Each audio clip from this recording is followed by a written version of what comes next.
Hello, everybody. Good morning. Welcome to day 2, I think it is. I hope you had a good evening, and we're going to hear from John Overvoorde from Delfland Nurseries.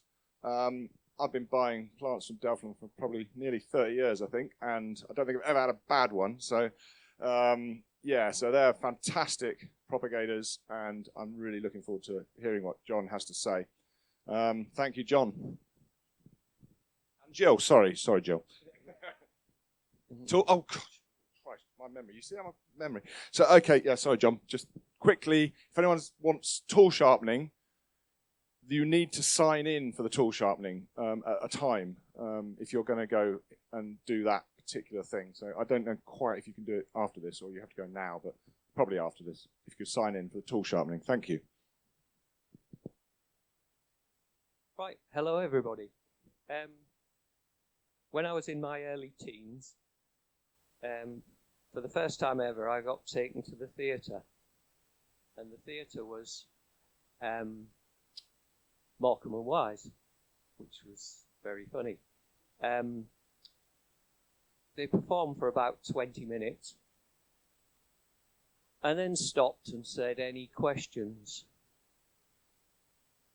And we were thinking we were going to be shortchanged here, because we've paid for a ticket and we're only going to get 20 minutes. And they went on for about an hour and a half, 2 hours, just answering questions. And it was extremely funny.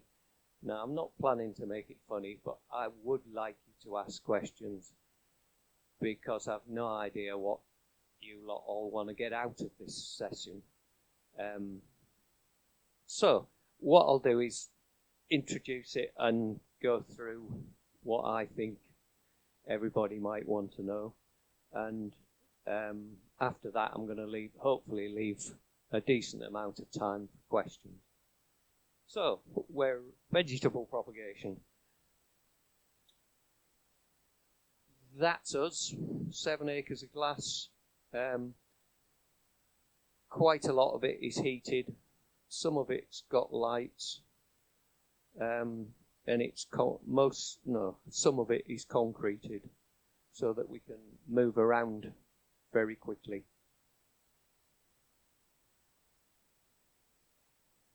Right, we produce modules. They're cabbages. They are produced in plastic trays, peat-free compost. All our modular compost is now peat-free.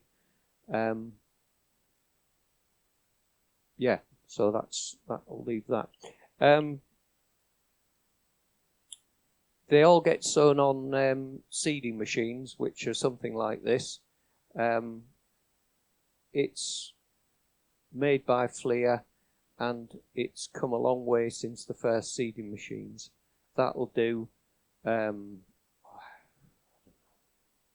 about $500,000 an hour if you only did one type of plant, but nobody does one type of plant. We're always swapping seeds, we're always swapping tray size. When we're doing smaller orders, we try and group them together and then label them after they come out of the machine, out of the what we call the module sowing shed.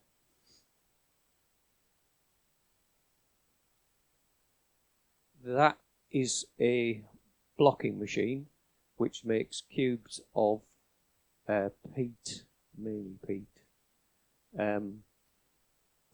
We are using 30% peat reduced compost now. We're working with Coventry University and Riverford to try and produce a peat-free blocking compost. In commercial terms, the other big propagators use peat and blocking machines. There is a lot of planting systems based on blocks, and a lot of money tied up in blocking machines and trays to carry plants in blocks. And it would be very good if we could get to a situation where we were producing blocks peat-free. The trouble is with doing peat-free is getting something that will stick together but not stick to the machinery. The trials we've done have bunged up our machine, but we did find one or two that looked a bit more promising. But Coventry University are busy applying for grants to try and get this sorted, basically. So they're peat blocks. Advantages of peat blocks: you just stick them in the ground, the roots are coming out the bottom, off they go. Unlike modules are grown with reduced amounts of nitrogen to try and slow them down and stop them falling over. These, it's a block of peat with nutrients in it, and as long as you water it in and plant it when it's small, it just sets off and grows. They are grow coons, which are something we're playing around with. Because some plants have very weak rooting systems, that means you can't easily grow them in modules and plant them when they're small, because when you pull them, they just pull out of the modules. So we're putting them into trays and filling them full of peat and growing plants which haven't got very strong root systems. A grow coon is made out of cellulose, and it's cleared on organic systems, and it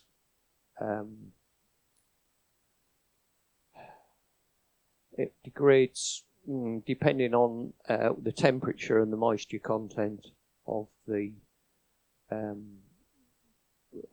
area that it's going into. So within about 3 months, that'll have broken down at reasonable temperatures and reasonable moisture levels. So it rotates in. The big one we put tomatoes in, the small ones we put whatever we fancy in. At the moment we use the small ones for when we're grafting tomatoes, because you need to handle the tomato rootstock when it's really small, and at that point it hasn't got enough root to hold it together. Right, seed. We try our utmost to buy seed from reputable seed houses.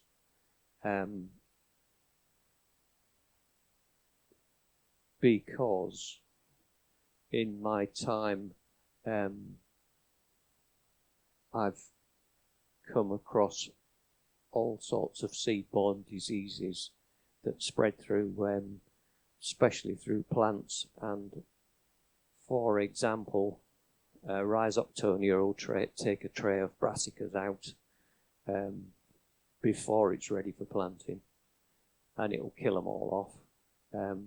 And worse, the worst one I've come across is Foma, which is another sort of blackleg, but that kills brassicas, let's say 4 weeks, 3 weeks before you have to harvest them.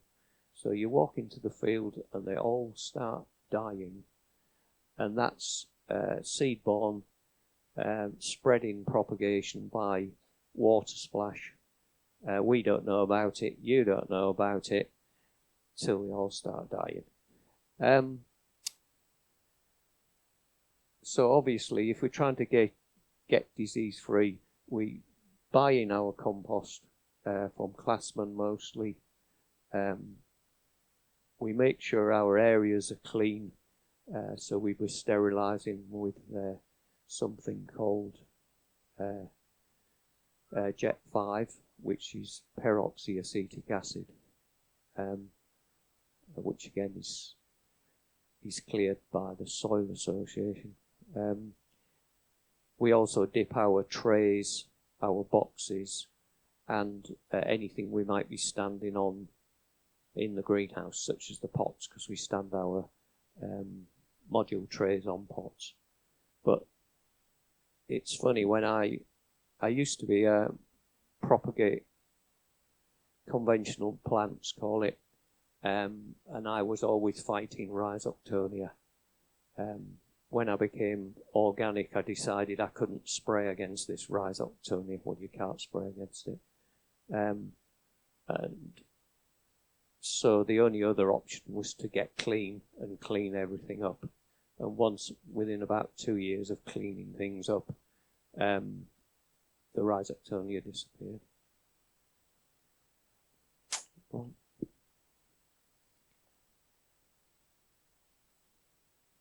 So there's just an example of some trays.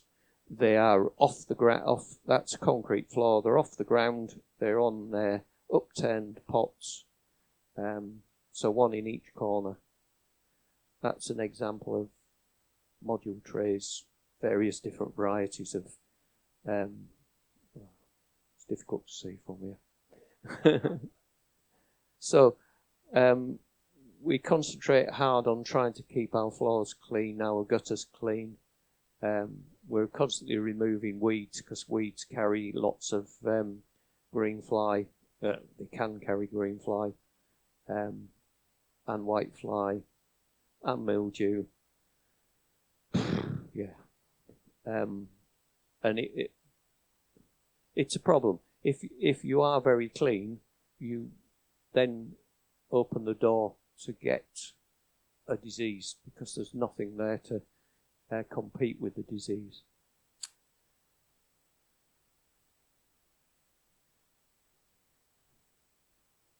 When we've sown stuff, well, it depends on what the weather's like, but in hot conditions, we like to keep it in a germination room. The germination room, let's say, gives you 2, 3, 4, 5 days where the humidity and the temperature are constant.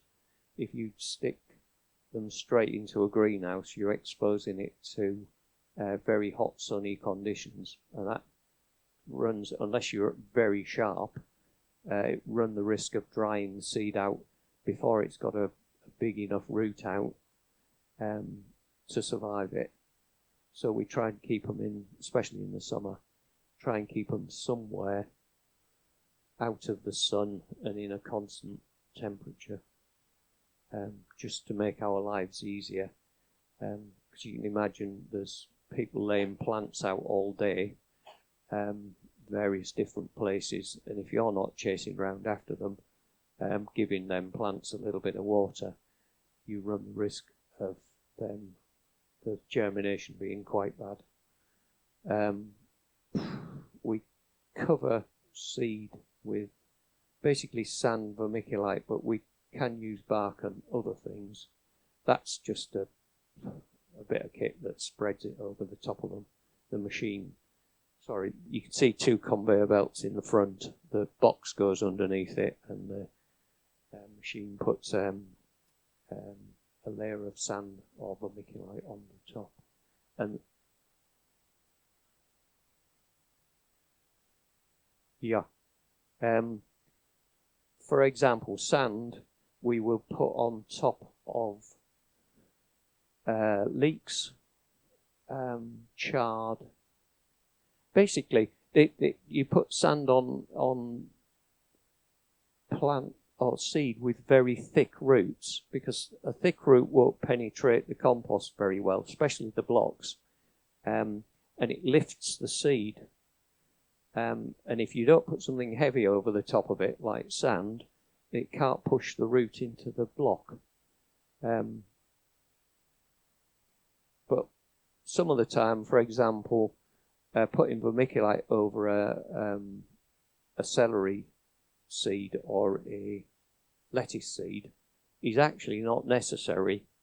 But when you're working on a bigger scale, like I say, they'll put everything down all over the place. By the time you get to it, if the sun's been shining on it for 4 hours, you can say goodbye to it. Right, let it. So, problems we run across on brassicas. Rhizoctonia, I've come across, well, I've mentioned before in the talk, and the Foma I've mentioned before in the talk, and that's about keeping things clean. Mildew is a constant problem. Mildew spores germinate when the surface of the brassica is wet for longer than, let's say, 12 hours. Obviously depends on the temperature. So we try and do all our watering in the morning, early air, let's say before 10 o'clock in the morning. That gives them all a chance to dry out as quickly as possible. If you could water from underneath, that would be absolutely brilliant, because the leaf would never get wet. But when you misjudge the weather forecast, they stay wet for once they go wet into the evening, they'll stay wet all night, and then you'll get mildew in the morning. You'd also, it's easier to get mildew if you put them by a batch of plants that have mildew. So if you're working down a greenhouse and you've got big plants, medium plants, and then the ones you've just sown, if the medium plants have got mildew, it will pass it on to the next lot. So if it gets too bad, it's best to change greenhouses. Caterpillar, we use dipel, which is Bacillus, they're NGNGs, which is very, very effective at keeping caterpillar under control. Flea beetle, we had a huge attack of flea beetle this year. Normally it doesn't come into a greenhouse that badly, but this year it just was manic. There was holes and leaves, and there was the I don't think the caterpillars there. Anyway, the grubs were eating the leaves as well as the adults digging holes in them. You can, on a small scale, I'd put a net over it. But we had to put up with it, apart from people who were quite happy to have tracer on there, which is a cabbage root fly treatment, and that kills flea beetle. I don't think it's clear to kill flea beetle, but it kills flea beetle. So, but we found that out because we were treating it for cabbage root fly and found that it killed the flea beetle. Silver wire moth is the same. It will be killed by dipel, and cabbage root fly. Net it on a commercial scale. Cabbage root fly doesn't come into a greenhouse that much, so it's, from a propagation point of view, it's fine. But some people ask me to put tracer on, which protects them in the field against cabbage root fly. The alternative is to net them until they're 3/4 grown. Leek problems. We used to get a lot of fusarium, and I think that was seed-borne. We get less fusarium now. T34, which is a fungal thing, is very good at stopping fusarium. When I started using that, I stopped getting fusarium. Rust, I don't see it in propagation, but there's a lot of varieties that are more resistant to rust than not. And then some are not very resistant. So it's a question of looking through the varieties in the catalogues and finding out. Thrips, I don't bother about thrips too much in a greenhouse, and I don't know what to do about it. And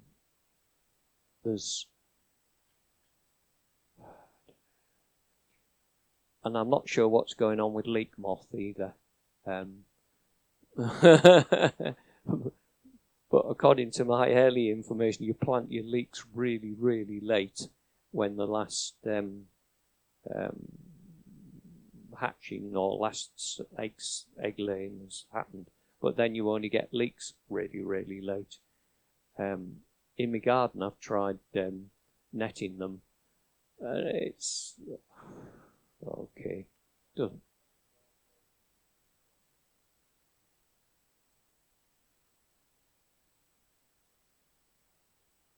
Yeah.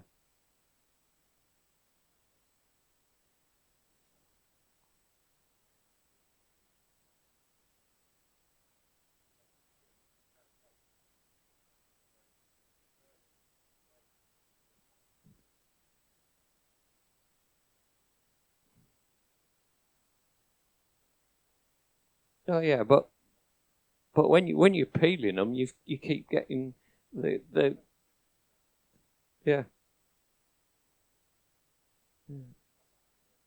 Yeah. Yeah. I'm not sure what's going on. Temperatures.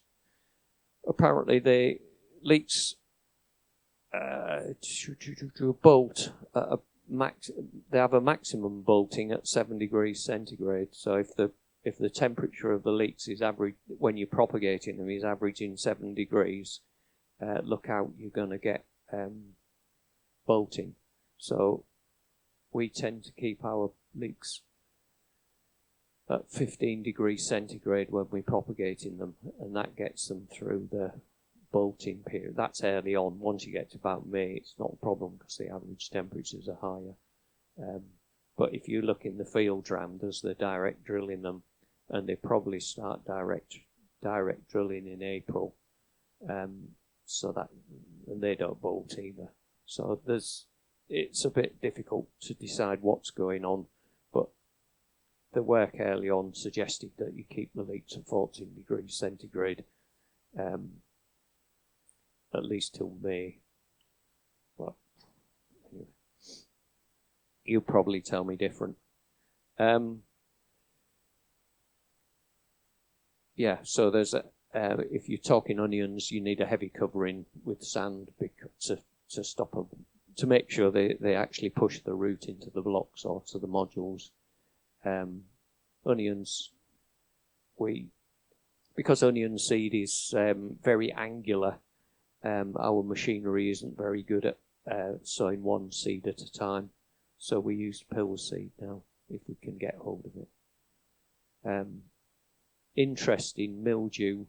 I've seen crops get mildew when they're half grown and they never recover, and they're always very, very small onions. So be warned, it might be better to get a variety that is mildew resistant. And that comes from Bejo, or I'll get it in a minute. It's probably Hazira now. It's probably Hazira. And just caterpillar, for the first time this year, I've had caterpillars munching my onions, and that's the first time I've seen that. Probably due to temperature rises, global warming, etc. Celery. My main problem on celery is scarrid fly, and it's only because I use organic compost. The organic compost has got green waste in it, and the green waste attracts scarrid flies, or it has scarrid flies in it when it arrives, because you can't do anything about it. Met 52, which is Lalgard Met 52, which is a metarrhizal fungus, does control it quite well. But when I used to raise celery, not in organic compost, in conventional compost, you could put one next to the other and all the scarrid flies would go to the green waste organic compost. Life's a shit sometimes. Septoria, that's seed-borne. You buy clean seed and you shouldn't see a problem with Septoria. Same with Pythium, keep everything clean and you shouldn't see Pythium. But if you're pricking off, that gives the Pythium an opportunity to get into the plant because you're breaking roots off, and breaking roots off gives such as Pythium chance to get in. But that's keep it as clean as you can. Temperatures, early on you have to be above 15 degrees centigrade. So early on, that's deliveries in March. Deliveries in April, you can make sure your average is above 15 degrees. So you could let it go down a bit at night and back up again. And after May, bolting isn't a problem, as far as we can figure out. Unless you dry them out and make them flag. Lettuce problems, same things. Temperatures, they've got thermal dormancy above, well, depends what variety it is and how old the seed is. But if you can keep it below 18 degrees centigrade, you'll get a good germination. The other one I've come across is ammonia release from compost. That's when, if you use green waste, you have enough. No, let's go back to the beginning. If you've got your source of nitrogen is protein, the protein's then broken down by a bunch of bacteria that turn it to ammonia, and then another bunch of bacteria will turn the ammonia into nitrate.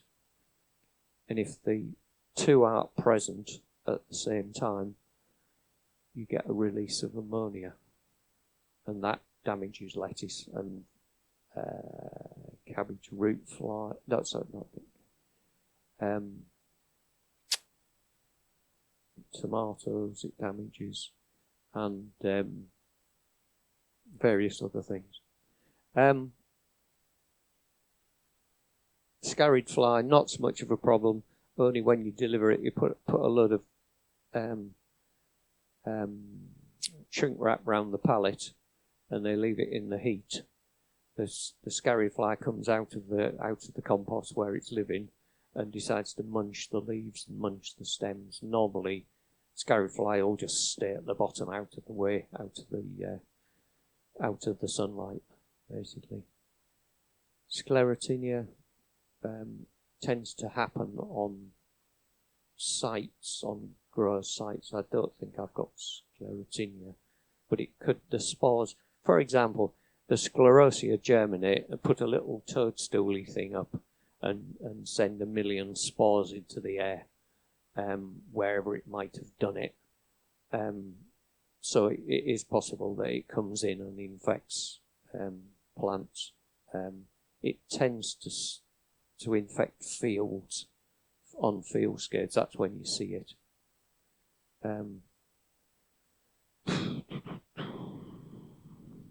Serenade is supposed to have an effect against it.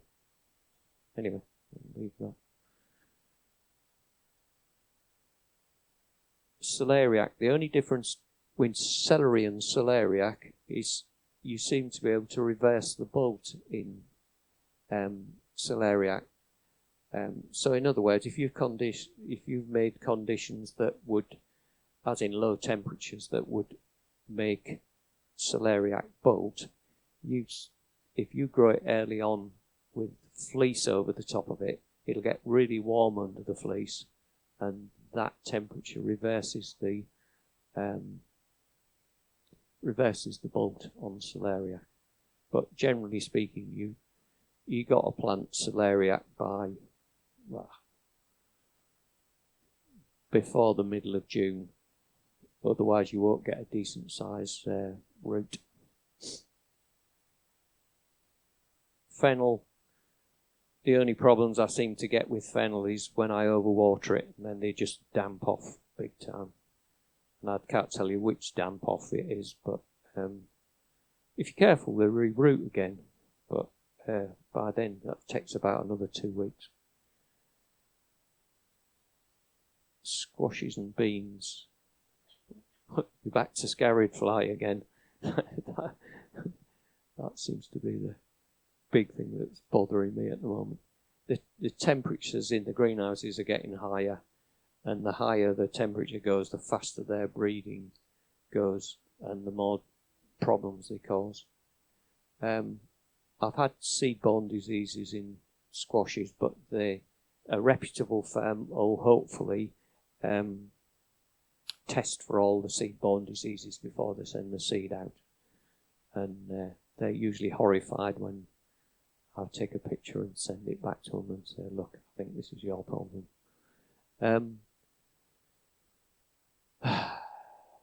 Getting them to germinate, well,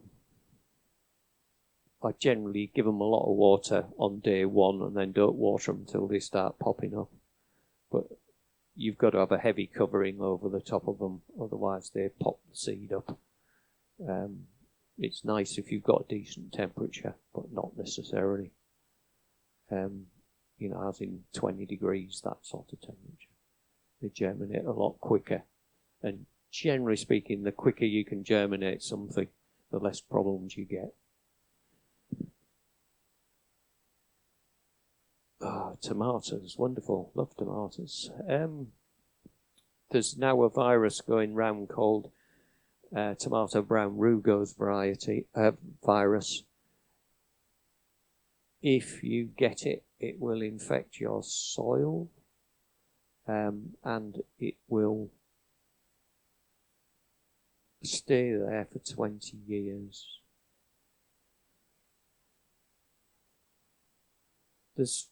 They reckon that the tomatoes on the supermarket shelf, there's in commercial growers, I think so far this year there's 4 nurseries with it. But if it's the thing is, right, if it's present in the supermarkets on commercial, let's say non-organic fruit, because as a propagator, what worries me is somebody is at home making sandwiches for their kids, chops the tomatoes up, because they won't be organic, because there won't be, and they get it on their fingers, they bring it to work, and when they're grafting tomatoes, they only got to get 1 tomato plant with it out of the whole nursery full, and that's it, bye-bye. They will, because the people who are twisting, training and picking will pass it around all the tomatoes. Now, I'm scaring you to death. But that's what I felt like because as a propagator, I'm then responsible for 500,000 tomato plants. And when you don't know much about the disease, and only just recently there is virus-resistant tomato plants coming through the seed coming through the system, you are pretty worried. Because in the commercial world, what happens is the grower gets it, he blames you, sends you to a letter from the solicitor, and basically shut your nursery down at that point. The bottom picture you can see are Danish trolleys with, you can't see much, but there's a load of their lights. So this is in a germination room. Their lights, and there, down there, are grafted tomato plants. They're wrapped in shrink wrap to keep the humidity high. So what you basically do, you chop the root in half, you put this little clothes peg on it, you put a tomato plant on the top of it. That would be the commercial variety that you want to grow. The bottom bit is a wild type rootstock that is resistant to lots of soil-borne diseases, and you put them in this tent for 7 days while the things grow they grow together, and then you gradually wean them off. So that is a grafted tomato plant. You can't see much, but there is the join. Not that the bottom bit resistant to lots of root diseases. Top bit produces tasty tomatoes, right size, whatever size you want, whatever variety you want. So that actually gives you the opportunity to grow tomatoes in the same place for longer, because you don't get... No, they're resistant to the root diseases. If you're doing it on a bigger scale and you've got a glass house, you can't keep moving your glass house to a different patch of soil.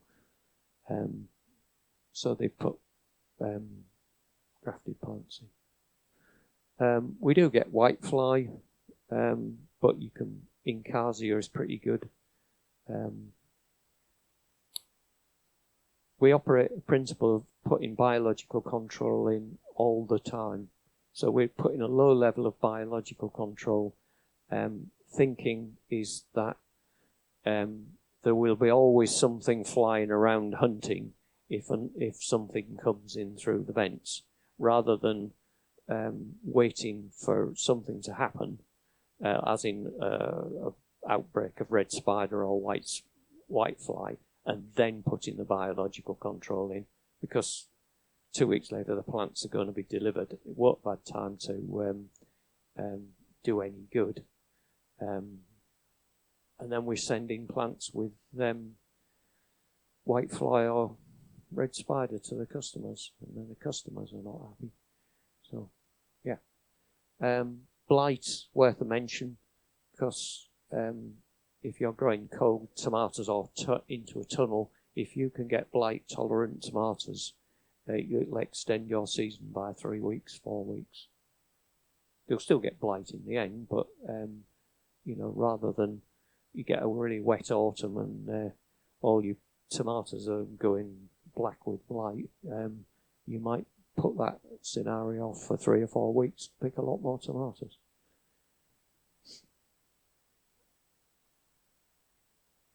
And it's worth looking at a firm called Cultivating, which are German.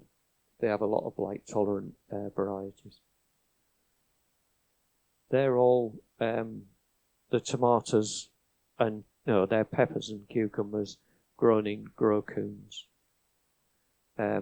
Peppers, we get huge problems with green fly. So soon as we virtually prick them off, we throw in biological control in for green fly. Damping off is just keep it clean, don't overwater it. And aubergines, if you want to find out what you've got in your nursery or your polytunnel, plant an aubergine, and that will tell you exactly what you've got, because everything loves aubergines. You could use them as a banker plant, if you understand banker plants. Banker plants, basically you've got one plant that's got pests and diseases. You throw your biological control on it. Your biological control breeds up and then passes. But don't expect to get any aubergines off it, because it will be a mess.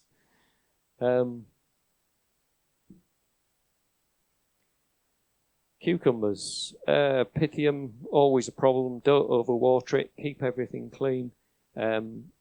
use clean compost, use clean pots, use clean everything.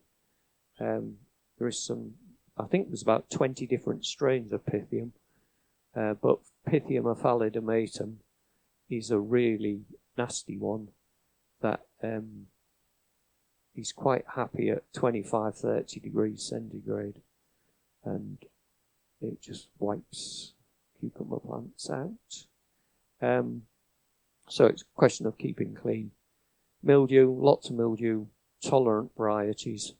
Sow thistle carries the same mildew as cucumbers and squashes, and so if sow thistle's got mildew, it will pass it on to the cucumbers. And the mildew tolerance in cucumbers is only mildew tolerance, it's not resistance. Thrips, we put biological control in for thrips, but we put it in when the plants are really small, when they're just germinating, and that carries on for the length of the plants. Green fly, don't really get problems with green fly, but there is a black green fly that sometimes attacks in the autumn. Can't remember its name. Gossipii. Capsid. We're just starting to see capsid damage in them, and they're interesting little critters, because as soon as you walk past them, they walk around to the back of the plant and hide. But they take a chunk out of the young growing point, and virtually it either distorts it like that, or it just doesn't grow anymore. But I'm watching it. I don't consider. I can't. There is no biological control for it, and it's not really too bad yet. But as the temperatures are going up, it seems to be becoming. In my younger days, it was just not there, and now it's now it's starting to rear its head. So, don't know. Watch this space. All right, and at that point, I'll see, has anybody got any questions? Because you probably want to know something else. I'm from Yorkshire, and I won't get offended. I just wanted to ask a bit more about the peat-free module compost, what's in it and how it's compared to the peat-based composts. Okay, as far as I know, it's got green waste, coir, and wood fibre in it, finely milled.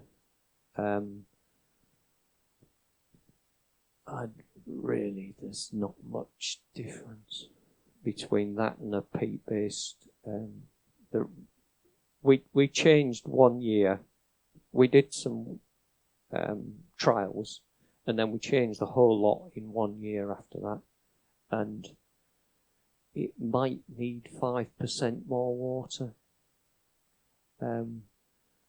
It might wash its fertiliser out a little bit quicker because there's not so much exchange capacity.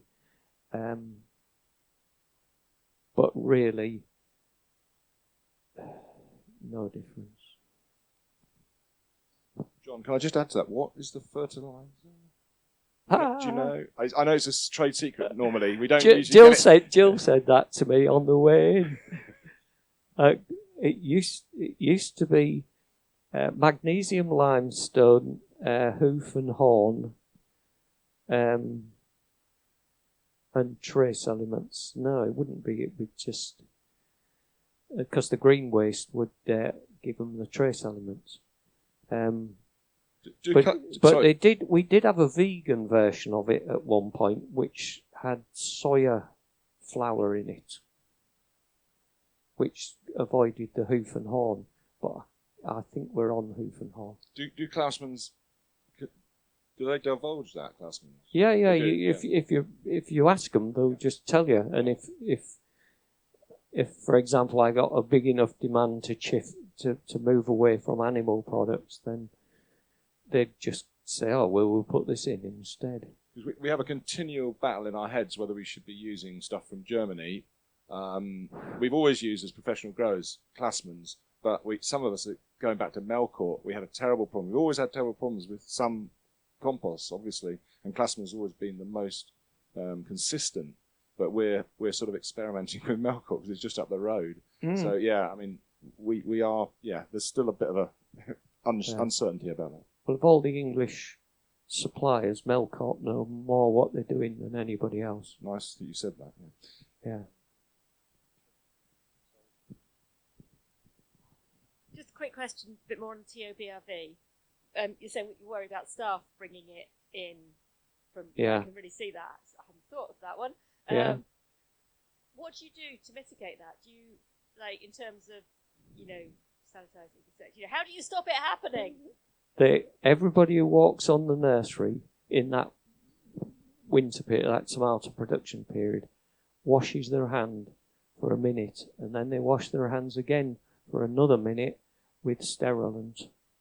Then they put gloves on, and every time they go for a break, they wash their hands. Every time they go to the loo, they wash their hands. And they always put a new fresh pair of gloves on. And when COVID was on, our glove costs went through the roof, because we used to buy a box for about £1.50 and it went up to about 9 or 10 quid. But getting brown rugose, or giving a commercial site brown rugose, was game over, basically.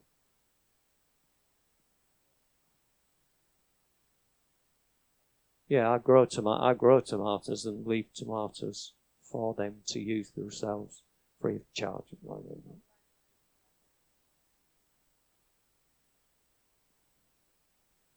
We do it. You can't cover all bases. If you're a commercial grower, you're using plastic returnable crates to send to the pack house, and the pack house would be bringing fruit in from Spain or Holland or wherever it is and packing them in the same pack house. So the pack house was considered a big problem, and the growers would be having containers with steam in them and raising these crates to 95 degrees centigrade for you've got to get to 95 degrees centigrade for 5 minutes to kill it. Gives you an idea of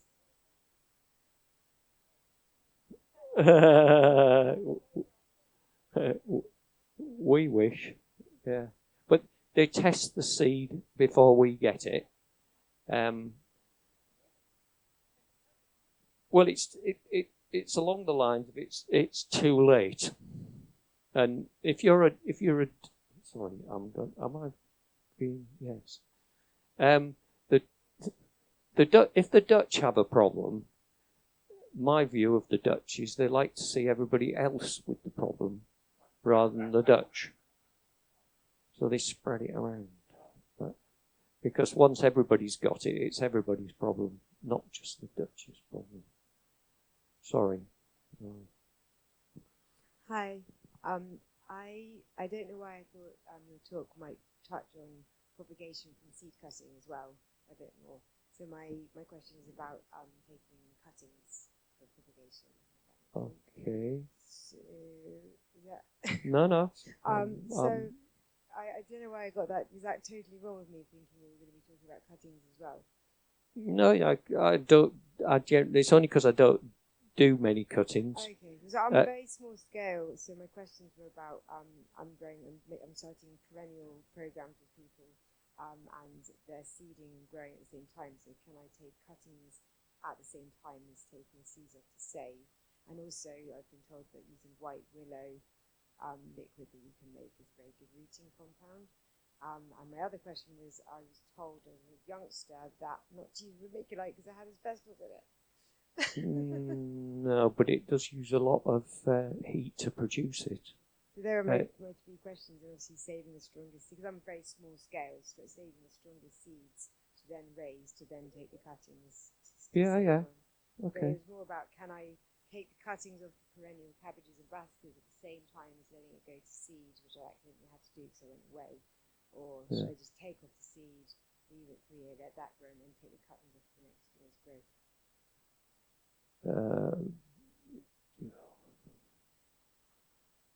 And the white willow I've thing as just done a lot of brassica cuttings from perennial kale. They're quite easy to do. They're rooting about easy 2 weeks and under lots of different At the conditions. same time as it, with dry seeds on it and also growing fresh. As a rule of thumb, I don't like to see any flowers or any seed on a cutting.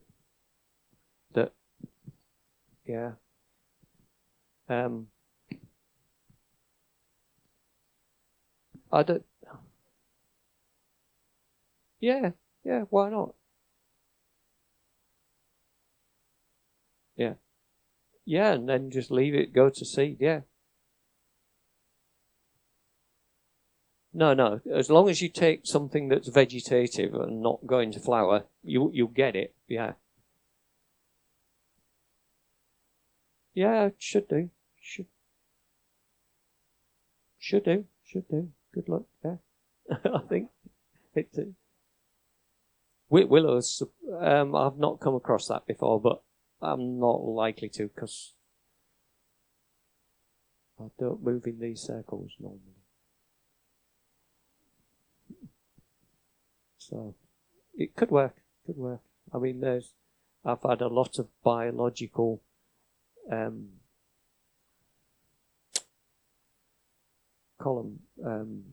there's a lot of fungus and a lot of biological stuff that gets thrown at you. And some of it works really well, and some of it just doesn't work at all. And so you get a bit skeptical and try whatever you think is a possible solution. If it works, doesn't it? So I'd say just do it. John, I've just got one for you on the change of system from peat blocks from the Soil Association. So I'm just wondering, there's crop suitability, obviously, for growing in blocks, but I'm just wondering if we should be advocating more for financial support to growers to move, and propagators to move away from blocks to transplants if progress is really slow on the peat replacement piece. That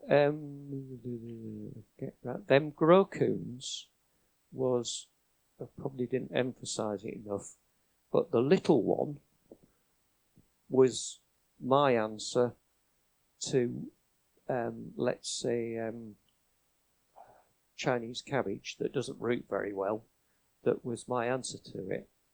In other words, you fill a tray with them little grow coons, fill it with compost, sow the seed in it, and you can get them out of there because it holds the peat and the root together. There's also would that go through like a normal pelican type transplanter, or would it? If you can plant blocks, you could plant them things in the same machine. Okay. You can plant it through probably through a modular machine as well.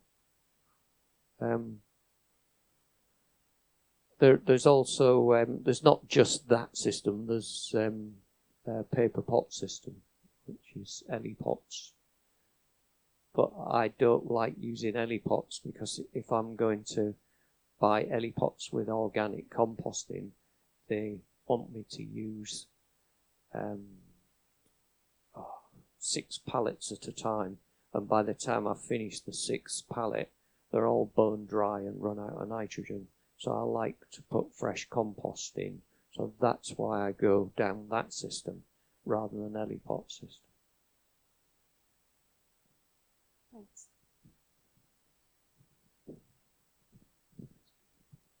It's a question for John and Jill, if you like, also joining. A couple of years ago, I did for a project, we were looking at organic seed production, and we did a quick back of the envelope calculation. And given the significance of your business, you're probably one of the most significant in terms of volumes of organic seed users in the country. And the amount of sales you have to different growers is a very significant business. You very much support the action from Beyond GM, which is taking the government to court over the Gene Editing Technology Act and the provisions that will not allow labeling, traceability, or any checks on what is gene-edited seeds, plants, and everything actually down the supply chain. Can you just explain the significance of that act and the implementations, the regulations that are about to start on your business, and how you see that happening to organic seed production and, in fact, the entire organic production world? That's a bit big.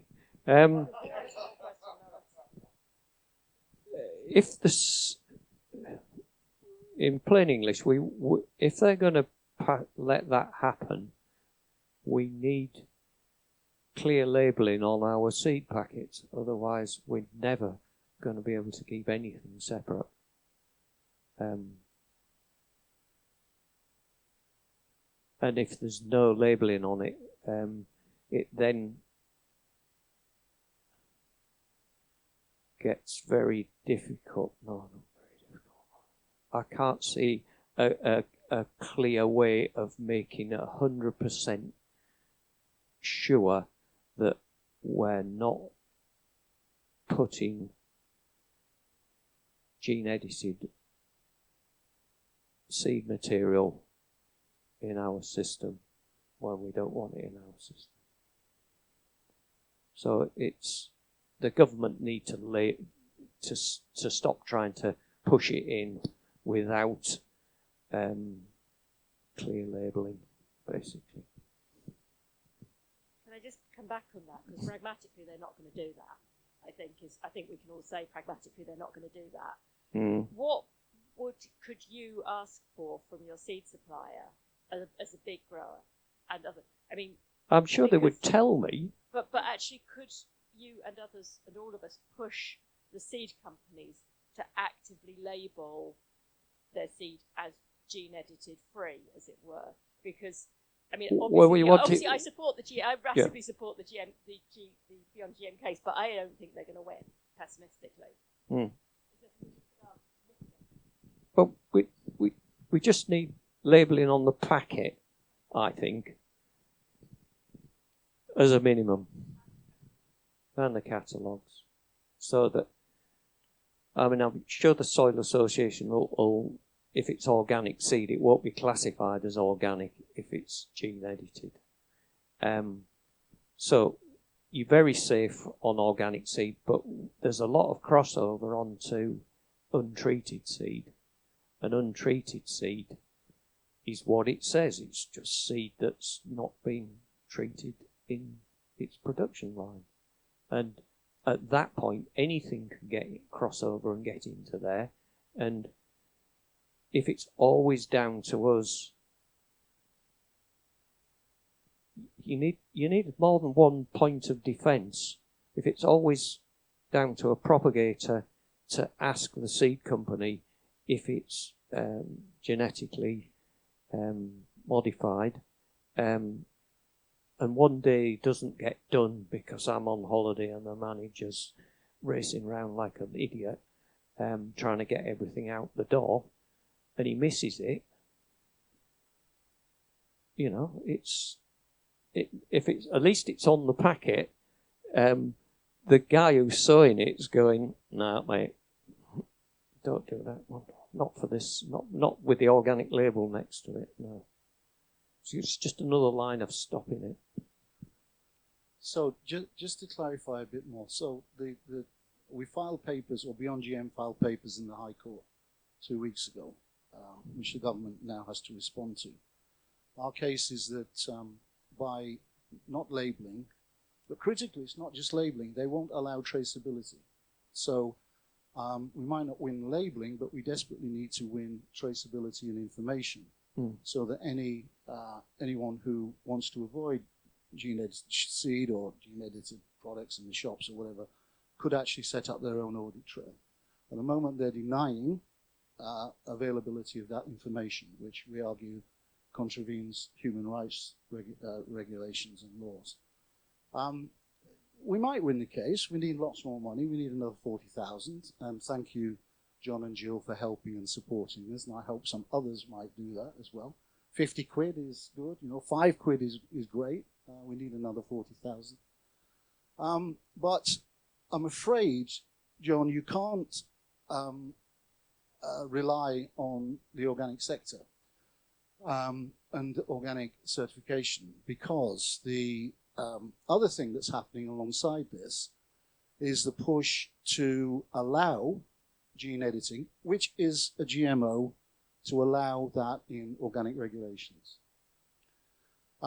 Countries like Denmark are already arguing for that. There's a case, the Dutch are arguing, and there is an emerging trend amongst politicians in the UK to have that, to allow that to happen in the UK. So part of the significance of our court case is to stop that happening, is to win that argument, because frankly, the organic sector, unless we can keep it out of organic regulations and unless we can win traceability, we have it won't be impossible, but it'll be very, very difficult to keep GMOs out of the organic sector. So there's a website called Stop Hidden GMOs. Delfland have signed up to that. Real Seeds have. So anyone else would be great if you could join in. Thanks, Lawrence. That's a really important issue. Tom. Cheers. Sorry, my question is relatively mundane in comparison. Actually, I was to the person who was asking about willow and improving rooting. There was a little article in the Organic Grower about 8 years ago where Ian Hauser from then Emerson College did a little study into it, and he found his cuttings rooted worse with a willow compound rather than better. So he came to the conclusion it was a permaculture myth, but that was just one little thing. And my question was about peppers, just that we always seems to struggle a little bit on getting consistent germination on peppers, even the hybrids, and I wondered if you had any top tips. At the moment we're germinating them at something like 28 degrees in early February. Should work. And then coverings, would you sort of put them on the surface of the compost with a sprinkling of vermiculite or something like that, or anything? That's generally what I do. Okay. About I don't know, let's call it a centimetre covering. I would question the age of the seed. Pepper seed won't germinate very well in its second year. So your seed could be old. It's what it sounds like to me. But anyway, because even if you bought it fresh off the seed company, that doesn't mean to say it's been on the shelf at the seed company or even the seed breeder.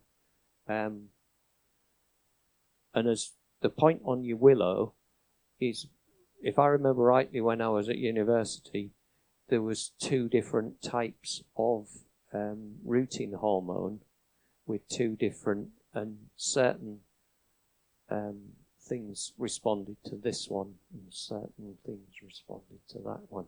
So you might have to find out. Willow might not work, but something else might. And willow might work on brassicas or whatever. So it's worth knowing which type you're doing. Brilliant. Thank you so much. John, I just want to ask if there's anyone from Henneken in the audience. They need to set the band up outside. Sparrow has asked. Well, I'm gobsmacked, frankly. That's incredible. What a complicated business. And I thought veg growing was complicated, and it's not. Compared with that, this is, and having bought stuff from you for 30 years, to get an insight into what you're doing is truly revelationary. And then obviously to have that question from Lawrence, which throws another spanner in our works. Thank you, John and Jill, for an amazing insight into your business. Very privileged to see that. Thank you. Yeah, sorry. Jill has very kindly, and John has offered. I did it years and years and years ago. I felt I couldn't do it anymore because time had moved on. But Jill has said that you can always ring John. He's an incredibly generous man with his time. So if you have an issue, John will pick it up on the phone. So thank you so much, John. It was incredibly informative.